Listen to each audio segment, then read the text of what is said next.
Mewat history with India में आपका स्वागत है। दोस्तों, आज हम आपको पांडववंशी, तोमरवंशी जो मेव हैं और जो मेव गोत्र पाले उनसे ताल्लुक़ रखती हैं, इनके बारे में हम आपको विस्तार से बताएंगे। मेव जो वर्ड है, इसको ईरानी भाषा में चांद कहते हैं। मेव का अर्थ चांदवंशी या चंद्रवंशी है। और आज हम चंद्रवंश में से जो प्रमुख एक कबीला हुआ था, जिसका आगे राज्य चला था, कुरु कबीला, उसके बारे में बताएंगे। इसने हस्तिनापुर पर राज किया था।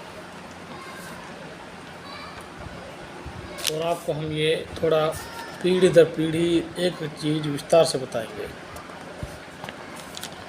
आप इस वीडियो को पूरी देखना शुरू से एंड तक, और चैनल को सब्सक्राइब करना और शेयर ज़रूर करना।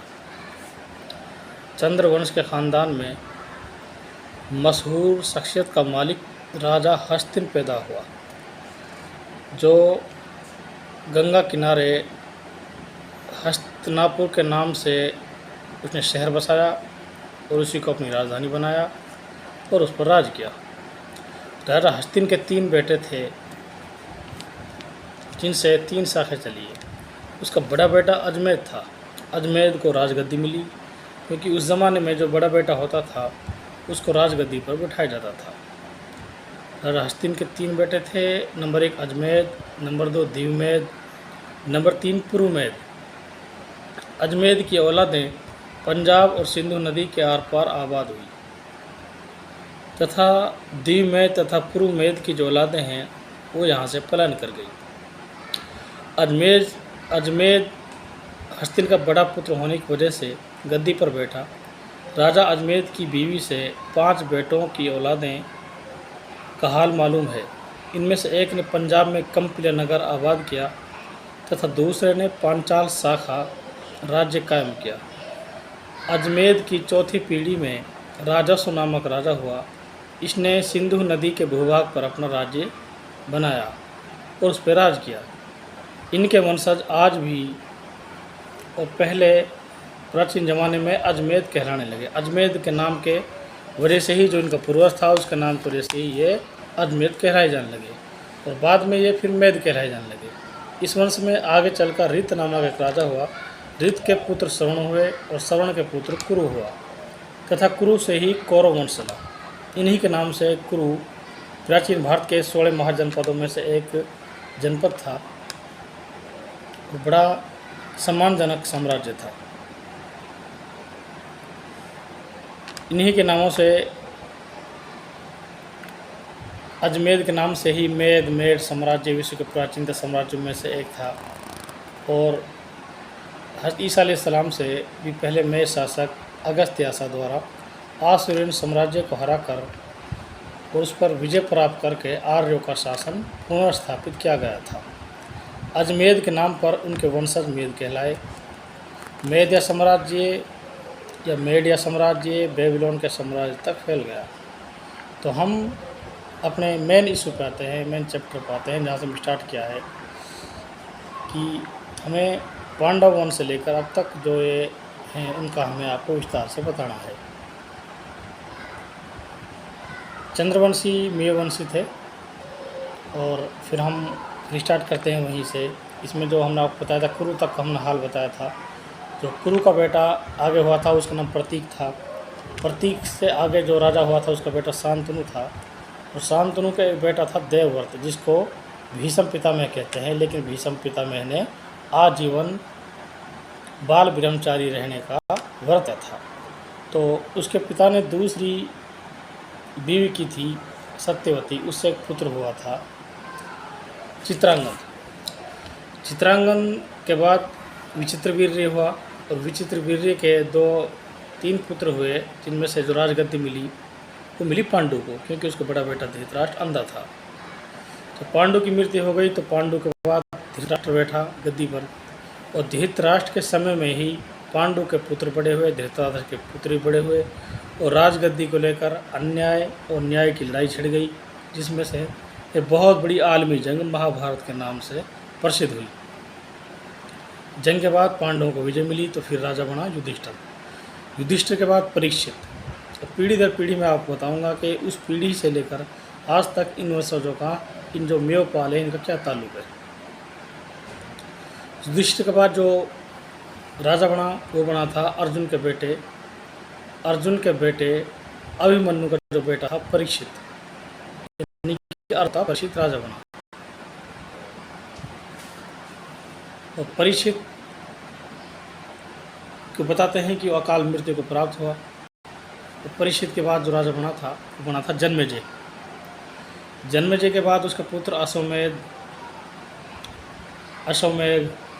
के बाद दिलीप के बाद छत्रपाल के बाद चित्ररथ के बाद पुष्यल्य के बाद उग्रसेन के बाद कुमारसेन के बाद भवनीति के बाद रणजीत के बाद ऋषि के बाद सुखदेव के बाद नरहरिदेव के बाद सुचिरथ के बाद सूरसेन के बाद दिलीप द्वितीय, उसके बाद पर्वतसेन के बाद सोमवीर के बाद मेघाता के बाद भीमदेव और भीमदेव के बाद नरहरिदेव।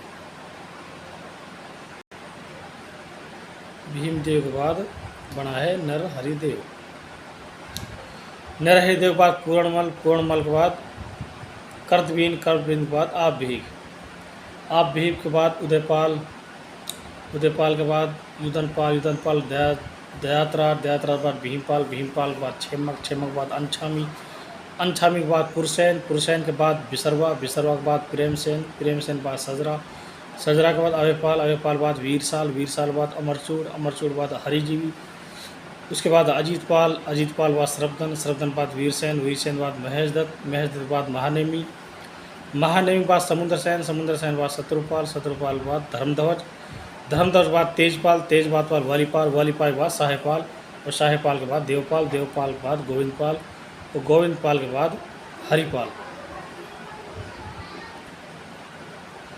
के बाद गोविंदपाल द्वितीय यानी सेकंड।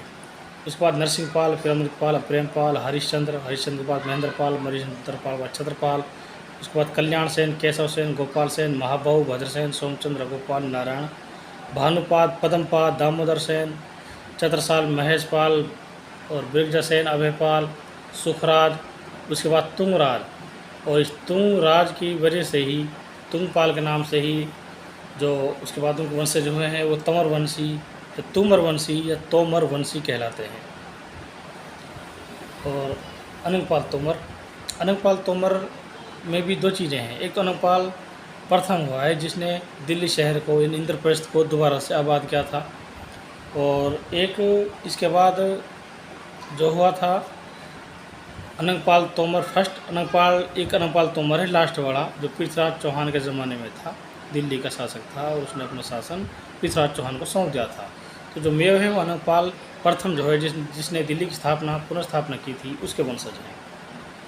इसने लगभग 8वीं शताब्दी में दिल्ली की पुनर्स्थापना की थी। और पुरानी दिल्ली से 10 मील दक्षिण में अनंतपुर बसा, यहाँ दिल्ली का गांव था। कुछ वर्षों पश्चात उसने लालकोट नगरी बसाई। लालकोट को आगे चलकर पृथ्वीराज चौहान ने किला राय पिथौरा के तौर पर बदला, उस पर कुछ मरम्मत कराई और इसी कस्बे में उस ज़माने में दिल्ली बसती थी।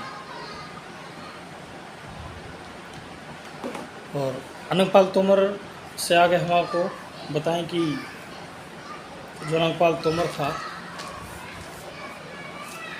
उनके वंशज आगे चलकर कुछ जाटों में चले गए, कुछ गुजरों में चले गए और कुछ मेव रह गए।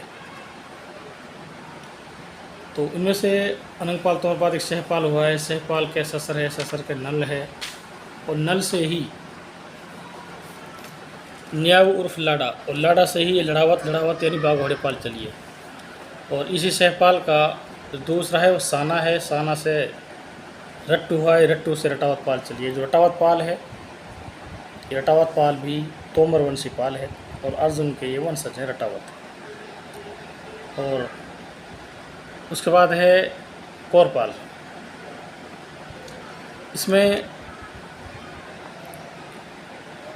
कौरपाल जो है उससे एक तो उसका लड़का हुआ है बल से बाल्याण या बल्याणा, और एक है शहर जिसे सिरोही गोद चला है, सिरोहिया, ये भी तोमर वंशी हैं।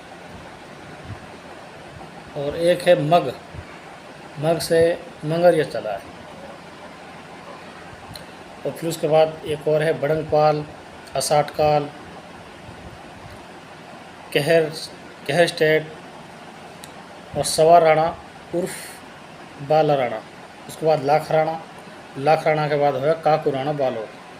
काकू राणा बालोतों का जो है दादा या पिता में है, या उनका मौर्य से अलग कहा जाता है। तोमर नस्ल से मेवों की 4 पालें और 19 गोत हैं। बाकी मैं आपको हर गोत की और हर पाल की चीज़ें आगे चलकर बड़े ही विस्तार से आपको एक चीज़ बताऊंगा। आज के लिए ही बस इतना ही। मेरे चैनल को सब्सक्राइब करना, लाइक ज़रूर करना